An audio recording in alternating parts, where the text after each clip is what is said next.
Recent గా ఢిల్లీలో ఒక ఇన్సిడెంట్ జరిగింది. ఇది సెన్సిటివ్ టాపిక్ కానీ ఒక అవేర్నెస్ కోసం చేస్తున్నాను. మెయిన్ గా అమ్మాయిలు లాస్ట్ వరకు చూడండి. రుద్ర శివ ఆజ్ఞని ఎందుకు ఫాలో అవుతున్నాడు? రుద్ర కైలాసంలో శివుడితో పాటు ఎందుకు ఉంటాడు? అసలు రుద్ర ఎవరు? 1954లో వేరే యూనివర్స్ నుండి ఒక పర్సన్ వచ్చాడు. మల్టీవర్స్ అనే కాన్సెప్ట్ నిజంగా ఉంది అని ఆ రోజు అందరు నమ్మారు. Yes, he came from another universe. మనం చనిపోయామని ప్రపంచం అంతా యాక్సెప్ట్ చేసినా సరే ఏదో ఒక లోకంలో బ్రతికే ఉన్నామని నమ్మే ఒకే ఒక పర్సన్ అమ్మ.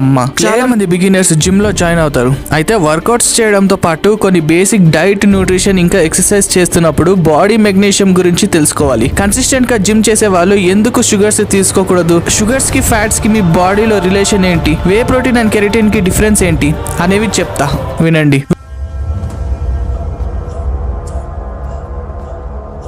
ఈ సృష్టిలో మోస్ట్ డేంజరస్ అయిన బ్లాక్ హోల్ గురించి మన పురాణాలలో శ్రీకృష్ణుడి ముందే ఏం చెప్పాడో మీకు తెలుసా? నీకు కృష్ణ బిల్లం అంటే ఏంటో తెలుసా? కృష్ణ బిల్లం, కృష్ణ అంటే నలుపు, బిల్లం అంటే రంధ్రం. ఇది తన దగ్గరకు వచ్చిన ప్రతి దానిని తనలోకి లాగేసుకుంటుంది. నేనే సృష్టిని, నేనే లయంని. ఎగ్జాక్ట్ గా సైంటిస్టులు కూడా బ్లాక్ హోల్ గురించి ఇదే చెప్పారు. సృష్టి వస్తుంది, అంతం అవుతుంది, తిరిగి శూన్యంలో కలిసిపోతుంది. ఇది ఒక సైకిల్ లాంటిది. బ్లాక్ హోల్ వెనుక ఉన్న ఇంత సైన్స్ ని మన పురాణాలలో ఎప్పుడూ రాసి ఉంచారు. చనిపోయిన డెడ్ బాడీస్ కి సైంటిస్టు మళ్ళీ ప్రాణం పోస్తున్నారు. అసలు చనిపోయిన పర్సన్స్ మళ్ళీ ఎలా బ్రతుకుతాడు? How is it possible? They are using cryopreservation. Tomorrow Biostasis అనే కంపెనీ ఎక్స్పెరిమెంట్ ని చేస్తుంది. ఇది నార్మల్ ఎక్స్పెరిమెంట్ కాదు, చనిపోయిన వాళ్ళని మళ్ళీ బ్రతికించే ఎక్స్పెరిమెంట్. వీళ్ళు చనిపోయిన బాడీస్ ని కలెక్ట్ చేసి -196°C లిక్విడ్ నైట్రోజన్ లో స్టోర్ చేస్తున్నారు. ఫ్యూచర్ లో వచ్చే టెక్నాలజీతో వీళ్ళకి మళ్ళీ ప్రాణం వచ్చే ఛాన్సెస్ ఉన్నాయని స్టిల్ ఆ బాడీస్ ని అలానే కంటైనర్ లో స్టోర్ చేశారు. ఒకవేళ ఎక్స్పెరిమెంట్ సక్సెస్ అయితే ఫ్యూచర్ లో ఈ ఎర్త్ మీద మనిషికి అసలు చావే ఉండదు. మనం చనిపోయామని ప్రపంచం అంతా యాక్సెప్ట్ చేసినా సరే ఏదో ఒక లోకంలో బ్రతికే ఉన్నామని నమ్మే ఒకే ఒక పర్సన్ అమ్మ. క్లేర్ మెకాన్ అనే ఆస్ట్రేలియన్ సెలబ్రిటీ రీసెంట్ గా తనది 13 years సన్ సూసైడ్ చేసుకుంటే ఏం చేశారో తెలుసా? 13 years ఏజ్ ఉన్న ఆట్రియో మెకాన్ ని తన స్కూల్ ఫ్రెండ్స్ ఏడిపించారు. తనని ఒంటరి వాడిని చేసి బలవంతంగా వాటర్ లో ముంచి నవ్వుకున్నారు. దాని వల్ల ఆ పిల్లడు మెంటల్ గా డిస్టర్బ్ అయ్యి సూసైడ్ చేసుకుని చనిపోయాడు. ప్రాణంగా పెంచుకున్న ఒకే ఒక కొడుకు దూరం అయ్యేసరికి క్లేర్ మెకాన్ తట్టుకోలేకపోయారు. తన కొడుకుని దహనం చేయడానికి ఒప్పుకోలేదు. ఆ పిల్లడి బాడీని క్రియో ప్రిజర్వేషన్ ద్వారా ఎన్ని ఇయర్స్ అయినా సరే పాడైపోకుండా ఉంచాలని అనుకున్నారు. క్రయో ఫ్రీజింగ్ అనేది లిక్విడ్ నైట్రోజన్ లో అల్ట్రా మైనస్ టెంపరేచర్స్ అంటే -196°C లో స్టోర్ చేయడం. ఆస్ట్రేలియన్ లో సౌతర్న్ క్రయోజెనిక్స్ అనే కంపెనీ ఆ బాడీని స్టోర్ చేయబడుతుంది. ఆల్రెడీ ఒక చనిపోయిన వ్యక్తిని క్రయోఫ్రీజ్ చేస్తుంది. అతనికి పేషెంట్ 1 అని పేరు పెట్టారు. క్రయోఫ్రీజ్ చేస్తే మన బాడీ ఎన్ని సెంచరీస్ అయినా పాడవకుండా ఫ్రోజన్ స్టేట్ లో ఉంటుంది. ఎందుకు ఇలా చేస్తున్నారని తనని అడిగితే నాకున్న ఒకే ఒక పర్సన్ వాడు. లైఫ్ ని చూడలేదు వాడు. ఫ్యూచర్ లో నానోటెక్, జెనెటిక్ రీకాంబినేషన్ లాంటి టెక్నాలజీ ద్వారా తిరిగి మళ్ళీ తనని బ్రతికించేలా చేయాలి అని స్టేట్మెంట్ ఇచ్చారు. తన కొడుకుని క్రయోఫ్రీజ్ చేయడానికి డొనేషన్స్ ద్వారా మనీ కలెక్ట్ చేస్తున్నారు. క్రయోజెనిక్స్ లో ఈ పిల్లడిని ఇక నుంచి పేషెంట్ 2 అని పిలుస్తారు. ఇంకొన్ని రోజులలో వరల్డ్ ని ఆర్టిఫిషియల్ ఇంటెలిజెన్స్ పూర్తిగా డామినేట్ చేయబడుతుంది. చనిపోయే స్టేజ్ లో ఉన్న వాళ్ళని కూడా బ్రతికించగలిగే మెడికల్ టెక్నాలజీని, వ్యాక్సినేషన్ ఫార్ములాస్ ని కనిపెడుతున్నారు. ఆవిడ నమ్మింది జరుగుతుందా జరగదా అని పక్కన పెడితే తప్పకుండా ఫ్యూచర్ లో అలాంటి టెక్నాలజీని డెవలప్ చేసే ఛాన్సెస్ ఉన్నాయి. అందుకే అంటారు పిల్లలు చనిపోయినా సరే అమ్మ దృష్టిలో ఎప్పటికీ బ్రతికే ఉంటారని. 1954లో వేరే యూనివర్స్ నుండి ఒక పర్సన్ వచ్చాడు. మల్టీవర్స్ అనే కాన్సెప్ట్ నిజంగా ఉంది అని ఆ రోజు అందరు నమ్మారు. Yes, he came from another universe. ఇది జపాన్ లో 1954లో జరిగింది. 1954లో జపాన్ ఎయిర్పోర్ట్ లో పాస్పోర్ట్ చెక్ ని చేస్తుంటే ఒక పర్సన్ వచ్చాడు. ఆ పర్సన్ పాస్పోర్ట్ మీద యునైటెడ్ స్టేట్స్ ఆఫ్ థాయిలాండ్ అని ఉంది.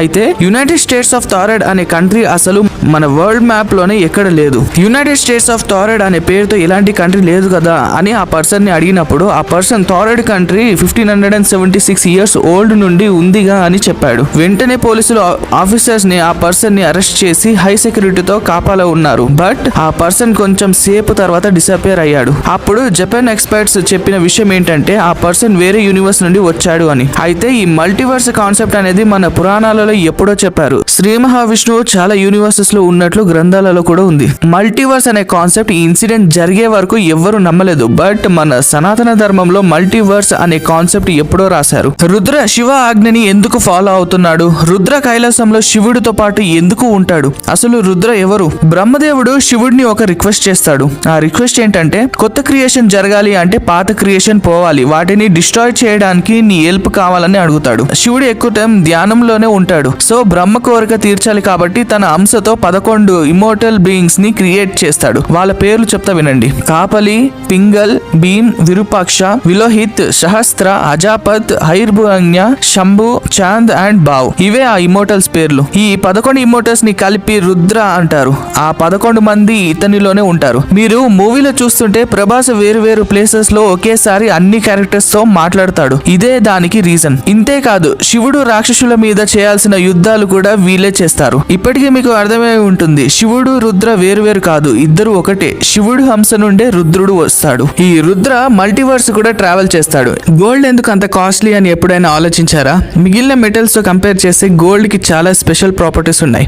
అందుకే గోల్డ్ కి ఇంత డిమాండ్ ఉంటుంది. మన భూమిలో చాలా లేయర్స్ ఉంటాయి. సాలిడ్స్ నుంచి హై టెంపరేచర్ లో ఉండే మోల్టెన్ లిక్విడ్స్ వరకు ఎర్త్ క్రస్ట్ లో ఉంటాయి. ఈ భూమి లోపల జరిగే ఫిజికల్ అండ్ కెమికల్ రియాక్షన్స్ వల్ల వేరు వేరు మెటల్స్ ఫామ్ అయ్యి స్టోన్స్ లో ఖనిజాలుగా మిక్స్ అయ్యి ఉంటాయి. అయితే భూమిలో గోల్డ్ డిపాజిట్స్ తక్కువ ఉండడంతో వాటిని ఎక్స్ట్రాక్ట్ చేసి స్టోన్స్ నుంచి ప్యూర్ గోల్డ్ తీయాలంటే చాలా పెద్ద ప్రాసెస్ ఉంటుంది. స్టోన్ నుంచి ప్యూర్ గోల్డ్ సపరేట్ చేయడమే పెద్ద టాస్క్. పూర్వకాలంలో అండ్ ఇప్పుడు కూడా చిన్న చిన్న గోల్డ్ వ్యాపారులు కూడా గోల్డ్ ఆర్ ఉన్న స్టోన్ ని పౌడర్ చేసి మెర్క్యూరీతో మిక్స్ చేసేవారు. ఈ మెర్క్యూరీకి గోల్డ్ కి మంచి రిలేషన్ ఉంది. అమల్గమేషన్ అనే ప్రాసెస్ ద్వారా మెర్క్యూరీ మ్యాగ్నెట్ల పనిచేస్తూ గోల్డ్ పౌడర్ ని మాత్రమే స్టోన్ నుంచి కలెక్ట్ చేస్తుంది. ఈ మెర్క్యూరీ గోల్డ్ అమల్గమ్ ని హై టెంపరేచర్ లో హీట్ చేస్తే మెర్క్యూరీ ఆవిరైపోయి ప్యూర్ గోల్డ్ మిగులుతుంది. గోల్డ్ ని మోస్ట్ మాలియబుల్ అండ్ డక్టైల్ ఎలిమెంట్ అని అంటారు. మాలియబుల్ అంటే సుతిమెత్తని అని అర్థం.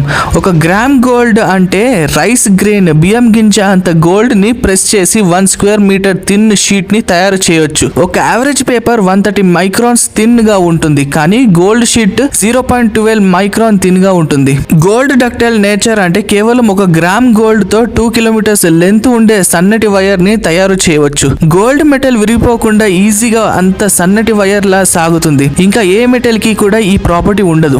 గోల్డ్ ని నోబుల్ మెటల్ అని అంటాము, ఎందుకంటే గోల్డ్ ఎలాంటి మెటల్ ఆర్ లిక్విడ్ తో రియాక్ట్ అవ్వదు. వాటర్ కి ఎయిర్ కి ఎక్స్పోజ్ చేసినా సరే గోల్డ్ కి రస్ట్ పట్టదు. ఇదే గోల్డ్ కి మిగతా మెటల్స్ కి ఉన్న మెయిన్ డిఫరెన్స్. గోల్డ్ ని ఎంత థిన్ షీట్ లా చేసినా, ఎంత సన్నటి వైర్ లా తయారు చేసినా అది విరగకుండా స్ట్రాంగ్ గా ఉంటుంది. దానికి రీజన్ గోల్డ్ ఆటమ్స్ అన్ని ఒకదాంతో ఒకటి గట్టిగా బాండ్ అయి ఉంటుంది. మెటల్స్ ఈజీగా స్ట్రాంగ్ యాసిడ్స్ లో కరిగిపోతాయి, కానీ గోల్డ్ మాత్రం ఎంత స్ట్రాంగ్ యాసిడ్ అయినా మెల్ట్ అవ్వదు. అందుకే ప్యూర్ గోల్డ్ ని టెస్ట్ చేయడానికి నైట్రిక్ యాసిడ్ లో వేస్తారు. అది మెల్ట్ అయితే ఫేక్ లేదా ఇంప్యూర్ గోల్డ్ అని, మెల్ట్ అవ్వకపోతే ప్యూర్ గోల్డ్ అని తెలుసుకుంటారు. దీనినే యాసిడ్ టెస్ట్ అంటారు. కానీ గోల్డ్, ప్లాటినం లాంటివి ఆక్వా రీజియా అనే యాసిడ్ లో మాత్రమే కరుగుతాయి. HCl ప్లస్ నైట్రిక్ యాసిడ్ 3:1 రేషియోలో మిక్స్ చేసి గోల్డ్ అందులో వేస్తే ఈజీగా కరుగుతుంది. ఈ ఆక్వా రీజియా ని రాయల్ వాటర్ అని అంటారు. ఇది చాలా డేంజరస్ యాసిడ్. సాలిడ్ గా ఉన్న గోల్డ్ ని లిక్విడ్ గా మార్చాలంటే ఎగ్జాక్ట్ గా 1064 డిగ్రీ సెల్సియస్ లో హీట్ చేయాలి. కానీ ఎంత హీట్ చేసినా, ఎన్నిసార్లు కరిగించినా దాని వాల్యూ ఎప్పుడు తగ్గదు. చాలా మంది బిగినర్స్ జిమ్ లో జాయిన్ అవుతారు. అయితే వర్కౌట్స్ చేయడంతో పాటు కొన్ని బేసిక్ డైట్, న్యూట్రిషన్ ఇంకా ఎక్సర్సైజ్ చేస్తున్నప్పుడు బాడీ మెగ్నీషియం గురించి తెలుసుకోవాలి. కన్సిస్టెంట్ గా జిమ్ చేసే వాళ్ళు ఎందుకు షుగర్స్ తీసుకోకూడదు? షుగర్స్ కి, ఫ్యాట్స్ కి మీ బాడీలో రిలేషన్ ఏంటి? వే ప్రోటీన్ అండ్ కెరటిన్ కి డిఫరెన్స్ ఏంటి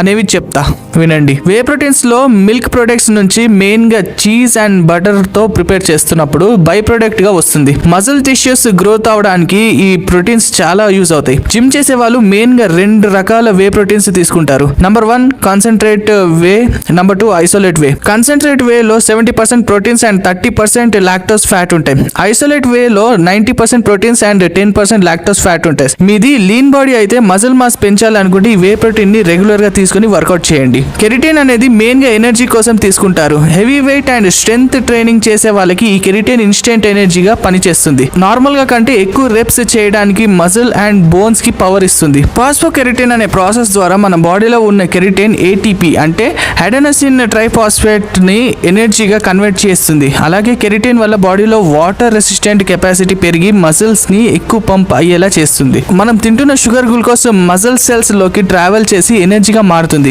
అయితే బాడీలో షుగర్స్ లేనప్పుడు దానికి ఆల్టర్నేటివ్ గా మనలో స్టోర్ అయిన ఫ్యాట్ ఈ ఎనర్జీ ప్రొడ్యూస్ చేయడానికి యూజ్ అవుతుంది. సో షుగర్స్ లేకపోతే ఆటోమేటిక్ గా మన బాడీలో ఫ్యాట్ రెడ్యూస్ అవుతుంది. అందుకే వర్కౌట్ చేసిన వాళ్ళు ఎక్కువగా షుగర్స్ అండ్ స్వీట్స్ తినరు. వర్కౌట్స్ పుష్ చేస్తూ ఎక్కువ షుగర్ ఫుడ్స్ తింటే క్యాలరీ ఇంబ్యాలెన్స్ వల్ల మీరు ఎంత కష్టపడి వర్కౌట్ చేసినా సరే రిజల్ట్ కనిపించదు. ఓన్లీ వర్కౌట్ మాత్రమే కాదు, దానికి సంబంధించిన డైట్ అండ్ డిసిప్లిన్ కరెక్ట్ గా ఫాలో అయితే మంచి రిజల్ట్స్ వస్తాయి. చాలా మంది లోవర్ మిడిల్ క్లాస్ వాళ్ళు కూడా ఇలాంటి కాస్ట్ ఉన్న వే అండ్ కెరిటైన్ సప్లిమెంట్స్ ని ఎవ్రీ మంత్ కొనలేరు. వాటికి బదులు రెగ్యులర్ గా తినే ఆర్గానిక్ ఫుడ్స్ తో మంచి డైట్ ని ఫాలో అవ్వండి. రీసెంట్ గా ఢిల్లీలో ఒక ఇన్సిడెంట్ జరిగింది. ఇది సెన్సిటివ్ టాపిక్ కానీ ఒక అవేర్నెస్ కోసం చేస్తున్నాను. మెయిన్ గా అమ్మాయిలు లాస్ట్ వరకు చూడండి. 27 years ఏజ్ ఉన్న ఒక అమ్మాయి సెక్షువల్ ప్లెజర్ కోసం ఒక మాయిశ్చరైజర్ బాటిల్ ని యూజ్ చేసింది. ఎక్కువ ఫోర్స్ యూజ్ చేయడం వల్ల సడన్ గా తన ఇంటెస్టైన్ లోకి ఆ బాటిల్ వెళ్ళిపోయింది. బయటికి తీయడానికి తన కడుపుని ప్రెస్ చేస్తూ చాలా సేపు ట్రై చేసింది. అది రాలేదు. తను ఎక్స్క్రిషన్ చేసేటప్పుడు ఆ బాటిల్ బయటికి వచ్చేస్తుంది అనుకుంది. కానీ ఎక్స్క్రిషన్ కూడా అవ్వకుండా తన మల ద్వారాన్ని బాటిల్ బ్లాక్ చేసింది. అలా తను 2 days ఎక్స్క్రిషన్ చేయకుండా నొప్పితో ఉండిపోయింది. చివరికి దగ్గరలో ఉన్న హాస్పిటల్ కి వెళ్తే డాక్టర్స్ బాటిల్ ని రిమూవ్ చేయడానికి ట్రై చేశారు కానీ అవ్వలేదు. ఇంకొక పెద్ద హాస్పిటల్ కి షిఫ్ట్ చేశారు. కొందరు మేల్ డాక్టర్స్ కలిసి సిగ్మోడిస్కోఫీ ద్వారా ఆ బాటిల్ ని తన ప్రైవేట్ పార్ట్ నుంచి బయటికి తీశారు. సిగ్మోడిస్కోఫీ అంటే ఒక ట్యూబ్ కి మైక్రో కెమెరాని ఫిట్ చేసి యానస్ ద్వారా ఇంటెస్టైన్ లోకి పంపుతారు. ఇంటెస్టైన్ లో ఏమైనా క్యాన్సర్స్ లాంటివి ఉన్న రెక్టల్ బ్లీడింగ్ అయినా డిటెక్ట్ చేయడానికి ఇది వాడతారు. అది బయటికి తీసాక డాక్టర్స్ తనకి సెక్షువల్ ప్లెజర్ కోసం అలాంటివి యూజ్ చేసే ప్రమాదం అని కౌన్సిలింగ్ ఇచ్చారు. సెక్స్ అనేది ప్రతి జీవికి న్యాచురల్ అండ్ కామన్, కానీ ఎంత ఎక్స్టెంట్ వరకు వెళ్తారో కాస్త ఆలోచించండి, జాగ్రత్తగా ఉండండి. ఇప్పుడు నేను చెప్పబోయే వ్యక్తికి ఒక రకంగా మనందరం రుణపడి ఉన్నాం. బ్యాక్టీరియల్ అండ్ వైరల్ డిసీజెస్ కి క్యూర్ లేక అవి ఎలా వస్తున్నాయో తెలియక కొన్ని వేల మంది వైరల్ డిసీజెస్ తో ప్రాణాలు పోగొట్టుకున్న టైంలో ఎవరికి రాని ఒక డిఫరెంట్ ఐడియాతో వ్యాక్సిన్ ని కనిపెట్టిన మనిషి. నువ్వు ఇప్పుడు హెల్తీగా లైఫ్ లీడ్ చేస్తున్నావంటే ఇతను కనిపెట్టిన వ్యాక్సిన్ ప్రాసెస్ వల్లనే. Kill A virus with a virus అనే కాన్సెప్ట్ ని కనిపెట్టిన డాక్టర్ లూయిస్ పాస్టియర్ గురించి చెప్తాను వినండి. ఒకప్పుడు plague, TB, rabies, small pox లాంటి ఎన్నో డిసీజెస్ వల్ల కుప్పలుగా మనుషులు చనిపోయేవారు. 1870s టైంలో బ్యాక్టీరియా వైరస్ల మీద స్టడీ చేస్తున్న లూయిస్ పాస్టియర్ కూతురు టైఫాయిడ్ వచ్చి చనిపోయింది. అయినా సరే ఆయన ల్యాబ్ లో ఎక్స్పెరిమెంట్స్ ఆపకుండా చేస్తూ వాటికి క్యూర్ కనిపెట్టాలి అనుకున్నాడు. ఈ డిసీజెస్ ఎలా స్ప్రెడ్ అవుతున్నాయో, ఆ వైరస్ ఎలా మల్టిప్లై అవుతున్నాయో తెలుసుకున్నాడు. అప్పుడే ఒక ఇన్సిడెంట్ జరిగింది. 1885లో 9 years ఏజ్ ఉన్న జోసెఫ్ మిస్టీరియస్ అనే పిల్లవాడికి ర్యాబిస్ తో ఇన్ఫెక్ట్ అయిన కుక్క 14 times కరిచింది. ఆ పిల్లడు చనిపోయే స్టేజ్ లో ఉండగా అది చూడలేని తన మదర్ దీన్ని సొల్యూషన్ కోసం వెతికారు. పాస్టియర్ గురించి తెలుసుకున్న ఆవిడ వెంటనే ప్యారిస్ వెళ్లి ఆయనను కలిసి తన కొడుకుని బ్రతికించమని అడిగారు. ఇక్కడే అసలు స్టోరీ మొదలైంది. అప్పటి వరకు లూయిస్ పాస్టియర్ అనిమల్స్ మీద ఎక్స్పెరిమెంట్స్ చేశారు కానీ హ్యూమన్స్ మీద చేయలేదు. టబర్క్యులోసిస్ డిసీజ్ ని స్టడీ చేస్తున్న గ్రాంచర్ అనే సైంటిస్ట్ పాస్టియర్ ని ఈ రిస్క్ తీసుకోమని చెప్పాడు. పాస్టియర్ ర్యాబిస్ వైరస్ తో ఇన్ఫెక్ట్ అయిన ఒక ర్యాబిట్ ని చంపి దాని స్పైనల్ కార్డ్ ని డ్రై చేసి పౌడర్ గా మార్చి ఆ వైరస్ ని చావు బ్రతుకులో ఉన్న ఆ పిల్లవాడి బాడీలోకి పంపించారు. వాళ్ళ ఎక్స్పెరిమెంట్ సక్సెస్ అయింది. ఆర్టిఫిషియల్ గా ఆ పిల్లవాడి బాడీలోకి ఎక్కించిన ఇన్యాక్టివ్ ర్యాబిస్ వైరస్ ఆల్రెడీ తనలో ఉన్న వైరస్ ని చంపేసింది. అప్పుడు అర్థమైంది వైరస్ ని వైరస్ తోనే చంపాలి అని. వరల్డ్ మెడిసిన్ లో ఇది ఒక గ్రేటెస్ట్ ఈవెంట్. ఇదే ప్రాసెస్ ద్వారా కోవిడ్ వైరస్ ని మనలోకి పంపించారు. స్మాల్ పాక్స్ కి ఇలాగే వ్యాక్సిన్ కనిపెట్టిన ఫాదర్ ఆఫ్ వ్యాక్సినేషన్ అయిన ఎడ్వర్డ్ జెన్నర్ ని ఇన్స్పిరేషన్ గా తీసుకుని చేశారు. ఇక్కడ నుంచి ప్రతి వైరస్ కి యాంటీవైరస్ ఎలా కనిపెట్టాలో తెలుసుకున్నారు. అదొకటే కాదు, మిల్క్ లో చాలా బ్యాక్టీరియా ఉంటుందని ఒక టెంపరేచర్ లో హీట్ చేసి తాగాలని పాస్టరైజేషన్ అనే హీటింగ్ ప్రాసెస్ ని కనిపెట్టారు. అందుకే ప్రతి మిల్క్ ప్యాకెట్ మీద పాస్టరైజ్డ్ మిల్క్ అని అతని పేరు రాసి ఉంటుంది. ఈ పాస్టరైజేషన్ ప్రాసెస్ ని ఇప్పుడు ప్రతి ఫుడ్ ఇండస్ట్రీలో యూజ్ చేస్తున్నారు. ఇంకా బీర్ ని ఈస్ట్ తో ఎలా ఫెర్మెంట్ చేయాలో కూడా కనిపెట్టారు. అలా కొన్ని డిసీజెస్ కి క్యూర్ ఉందని కనిపెట్టారు. అందుకే ఆయనని father of bacteriology, father of modern microbiology అని అంటాం. డాగ్ లవర్స్ మీకే. ఇంట్లో పెంచుకుంటున్న వాటినే కాదు బయట ఉన్న స్ట్రీట్ డాగ్స్ మీద కూడా కొంచెం కేర్ తీసుకోండి. ర్యాబిస్ లాంటి ఇన్ఫెక్షన్స్ ఆర్ సిమ్టమ్స్ ఏమైనా ఉన్నాయా అనిపిస్తే అనిమల్ కేర్ కి కాల్ చేయండి. Time to time me dogs కి వ్యాక్సినేషన్ చేయించండి. కొలంబియా కంట్రీ వాళ్ళు ఆర్టిఫిషియల్ ట్రీస్ ని కనిపెట్టారు. ఇంకా ఫ్యూచర్ లో మనకి ఆక్సిజన్ కోసం ట్రీస్ తో పని ఉండదు. Artificial Teresa? ఇవేం చేస్తాయి? ఎయిర్ లో ఉన్న CO2 ని మొత్తాన్ని రిమూవ్ చేస్తుంది. నార్మల్ గా ఒక ట్రీ ఎయిర్ లో ఎంత CO2 ని రిమూవ్ చేస్తుందో దానికంటే 1000 times బెటర్ గా ఇది ఎయిర్ ని క్లీన్ చేస్తుంది. ఫ్యూచర్ లో ఈ CO2 ని ఆక్సిజన్ గా కన్వర్ట్ చేసి ఆర్టిఫిషియల్ ట్రీస్ ని డిజైన్ చేస్తారు. అప్పుడు ఈ భూమి మీద ఆక్సిజన్ కోసం ట్రీస్ తో పని ఉండదు. ఇంకా ఈ ట్రీస్ తో మాకు పని లేదు, మేమే ఆర్టిఫిషియల్ ట్రీస్ ని తయారు చేసుకుంటాము. మీరు తయారు చేసే ఆర్టిఫిషియల్ ట్రీస్ మీద ఇలా పక్షులు వస్తాయా? మీరు తయారు చేసే ఆర్టిఫిషియల్ ట్రీస్ కి ఇలా ఫ్రూట్స్ వస్తాయా? మీరు తయారు చేసే ఈ ఆర్టిఫిషియల్ ట్రీస్ కి ఇలా వర్షాలు పడతాయా? టెక్నాలజీని యూజ్ చేయడం తప్పు కాదు, బట్ ఆ టెక్నాలజీ పేరుతో ఎన్విరాన్మెంట్ ని నాశనం చేయడం తప్పు.